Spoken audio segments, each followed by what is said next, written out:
It's been a month since our baby girl arrived. At a family gathering, out of the blue, my husband stood up and said something crazy. Hey everyone, I've got some news. Sadly, we are getting a divorce. Our parents and his sister were totally blindsided. And so was I. Hold on, what's this about? I burst out, clutching our baby, my voice shaking. He pointed right at me and said, She's the reason. She's been seeing someone else behind my back. This came out of nowhere. His folks shot me a look of disbelief. Jumping to my defense, I shot back, I've never cheated on you. With this smirky expression, my husband took out an envelope. I had my suspicions, so I got a DNA test for our baby. The results are right here. This baby isn't mine. She stepped out of our marriage, so we're done. The report he flashed read, Parent-child relationship, not confirmed. Every set of eyes turned to me. Their faces pale. I was at my wit's end. How could he do this to me in front of everyone? But I thought, I've got something for you. Just you wait. His big plan was about to blow up in his face. My name is Janet. I'm a 28-year-old working mom. After college, I got a job at my dream publishing house. They put me on their women's magazine team, and I gave it my all. Years went by, and it hit me. I hadn't dated anyone in over half a decade. Friends and colleagues nagged me to shake things up. So I tried out a speed dating event. That's where I met Simon, my future husband. Everyone wanted to talk with him that evening because he was tall and dressed sharp. But for some reason, after chatting with me, he liked me. We hit it off and exchanged numbers. Things took off from there, and after a year, he proposed to me. Janet, will you marry me? Let's make this last forever. Oh, Simon, this means everything. He was your typical office guy at a mid-sized company. Truth be told, my paycheck was bigger than his since I was with a big company. But hey, it didn't faze me. I felt we had the right stuff to make it work. Meeting my parents to talk marriage, they were all in. Over at Simon's place, his parents got all teary-eyed and gushed. Simon struck gold with you. We were totally on board with the wedding. Janet, look out for Simon, okay? His sister, who's big into sports and teaches PE, cracked up and said, My baby brother can be a handful, but you've got this. It felt great to see his family was so happy and supportive. Fast forward, Simon and I got married, and our journey as a married couple began. Married life was pretty good. I was putting in some serious hours at work, but Simon was on top of things at home. On weekends, we either hit the town or made something in the kitchen, just enjoying each other. And as you'd guess with any new couple, things were sizzling in the romance department. A year of this, and something nice happened. I was expecting. Simon, I think we are pregnant. For real? That's amazing. Both our families were over the moon, and it was nothing but happiness all around. But then, morning sickness hit me like a freight train. It was like being stuck on a rocky boat all day long, with me getting sick even when there was nothing left. I couldn't go to work, so I filled in my boss and decided to stay home until I felt better. Good thing my boss, who'd been through the whole baby thing herself, totally got it.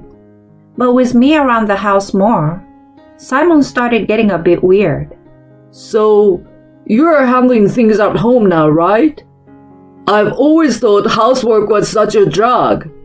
Well, I will do my best, but this morning sickness is no joke.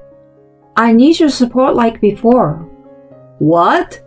You're not working or handling chores? Isn't that a bit much? His words caught me off guard. Don't you see? I'm pregnant with our child. It's not like I want to feel like this. I just wish you'd get it. Okay. I hear you. But it feels like you're using the pregnancy as a free pass for everything. The way he brushed me off made me uneasy. From then on, while Simon did chores, if I nagged him, he didn't seem to care about how I was feeling and just kept on with his usual routine. In fact, he was even more vocal about his dislike for housework, and even with my relentless morning sickness, he still expected intimacy like nothing had changed. Hey Janet, how about tonight? I can't. The morning sickness is killing me. All right, got it. He turned away, clearly frustrated. I thought he'd be there for me during the pregnancy, but the reality was a real letdown. As days turned into weeks, and my morning sickness faded, Simon started coming home later and seemed more distant. He didn't check in on me much, and I felt more and more uneasy. But with everything I was going through, confronting him wasn't on my radar. Then, when I was nearly due, I saw something after a hospital visit that made my heart drop. Heading out to shop for baby stuff, I caught sight of Simon on a busy sidewalk. Right next to him was a young blonde woman, and they seemed close. Maybe it was a gut feeling. I couldn't shake the thought that they were more than friends.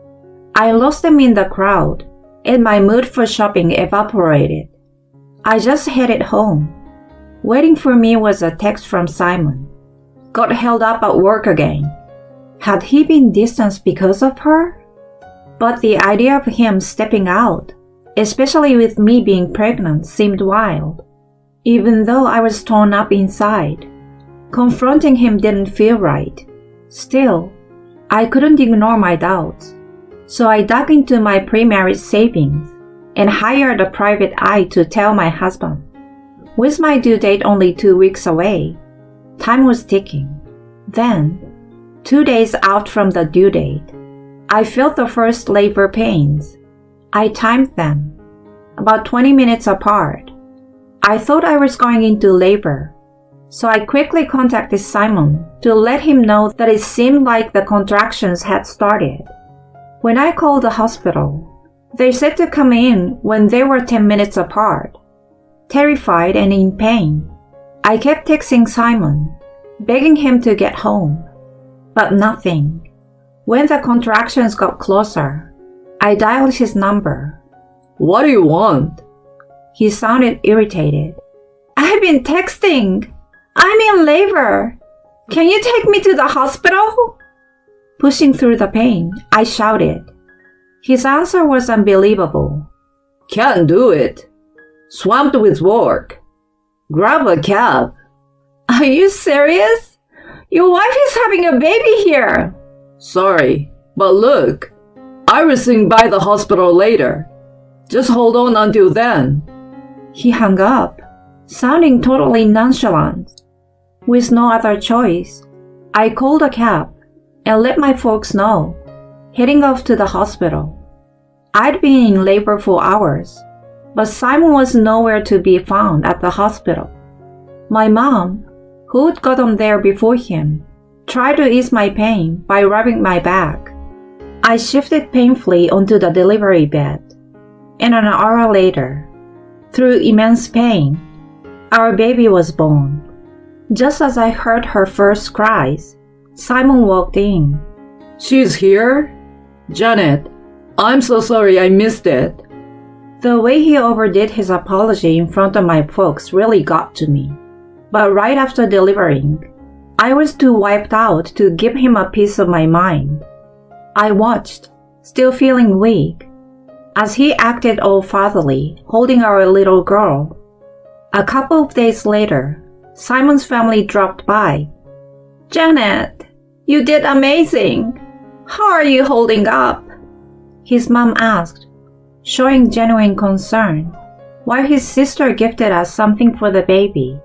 His dad looked pretty proud, saying, "Whoa, doesn't she look like Simon as a baby?" Simon, though, looked conflicted.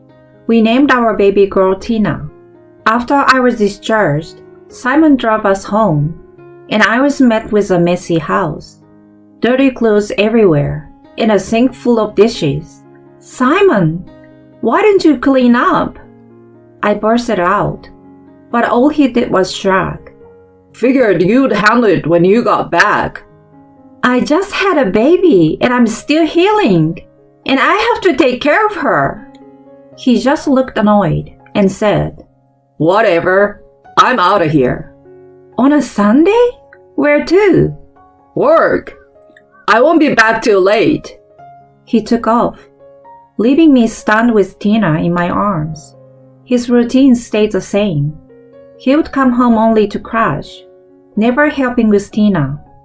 I was on my own for everything: feeding, bathing, bedtime. A few days into this routine, I got a call from a detective with some info to share. Since I couldn't really get around, I asked her to come over. The evidence she showed me was shocking. How could he pull something like this during my pregnancy? That evening, I did something to the unsuspecting sleeping Simon. Luckily, he didn't notice a thing. A month after Tina's arrival, we threw a little get-together. We got food and spruced up the living room a bit. Both our parents came over, totally taken by Tina. As we took some photos, our folks showered her with affection. Simon's sister showed up a bit late. Just as we were about to eat, Simon stood up. "Hey everyone, I've got some news. Sadly, we're getting a divorce." Everyone, including his sister, was dumbfounded. So was I. "Hold on, what's this about?" I managed to ask, clutching Tina. Simon pointed right at me. "She's the reason. She has been seeing someone else behind my back." My parents shot me a shocked look as he said this. I shot back immediately. "I've never cheated on you." Grinning, he pulled out an envelope. "I had my doubts, so I got a DNA test. This kid? She's not mine. She cheated, so we are splitting up." The report he waved around read, "Parent-child relationship denied." Everyone's eyes were on me, disbelief all around. That was it. Enough was enough. He wanted to play this game in front of our families? Come on. "Janet, is Tina really not Simon's?" His dad asked, clearly upset. "Come on, Janet, be straight with us." My parents started, but I quickly pulled out the paper. "Please, everyone, look here.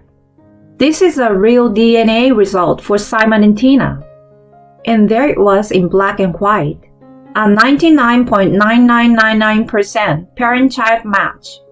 Everyone in the room was stunned by what had just been revealed. Simon, clearly freaking out, exclaimed, "What the heck is that? I never provided any sample. It's gotta be fake." "I swabbed your mouse while you were sleeping. The result clearly matched you. But hey, if you're doubting it, let's do another test right here, right now." Simon, after being lost for words, spat out, "Why even get a DNA test? You thought so too, right? That Tina was from another man." "Just listen for a sec," I said, hitting the play button on my voice recorder. What played next was a conversation between Simon and some other woman. "Nellie, once the divorce is final, you and me, we're gonna be together." "Really, Simon? Even with your wife having a baby and all? Is that cool?" came her reply. "I've got a plan. I'm going to make it look like she's the one who cheated. I will pay some random guy for a DNA sample. Once I have the result, I will divorce her and get some cash." "Genius, Simon! We'll need that money to start fresh. The silence followed the playback. I can't even. His dad began, visibly shaken, while his mom looked pale. I spread out some photos for everyone to see. Shot of Simon and Nellie going into a hotel. As you can see, he's been sneaking around with a coworker, even while I was pregnant. I had a PI collect all of this. I let out. You knew? Simon cried out. I fixed him with a glare. Of course I knew. The only cheater here is you, jerk. And just when he looked totally lost, my sister-in-law, the athletic type, jumped up and punched him in the face. Seriously, sis? Guess you forgot about my black belt, huh? What the heck were you thinking? Say you're sorry to Janet and to her mom and dad, right now. She punched him again, forcing him to apologize, while both our families looked on in shock. Out of breath, he stammered. Janet, I messed up, big time. But I swear I do love you. Please, give me another chance. Taking a moment, I said, who in their right mind would forgive a guy who cheats and then makes such a sick plan? We are done. Just pay up and get out of my life, loser. Please. His parents kept apologizing over and over to me and my folk. My sister-in-law yanked him out of the room, collar in hand. After that, our divorce went through, with Simon's bank account taking the biggest hit. We settled on a monthly child support deal. I made sure to send evidence of Simon's affair to his and Nellie's employers. Word got around their company fast, which led to her quitting and Simon getting demoted. He became infamous as the guy who stepped out on his pregnant wife, but he was stuck working there to cover the child support. His family apologized non-stop and said they were cutting ties with him. With his family, his reputation, and his savings all gone, Simon is now slugging it out in his own personal nightmare. And honestly, I couldn't care less. He's getting what he deserves. As for me, I've been living it up, raising Tina near my parents. They've been a huge help with her, and I'm thinking of jumping back into work soon. From here on out, it's all about enjoying the little moments with Tina and living my best life.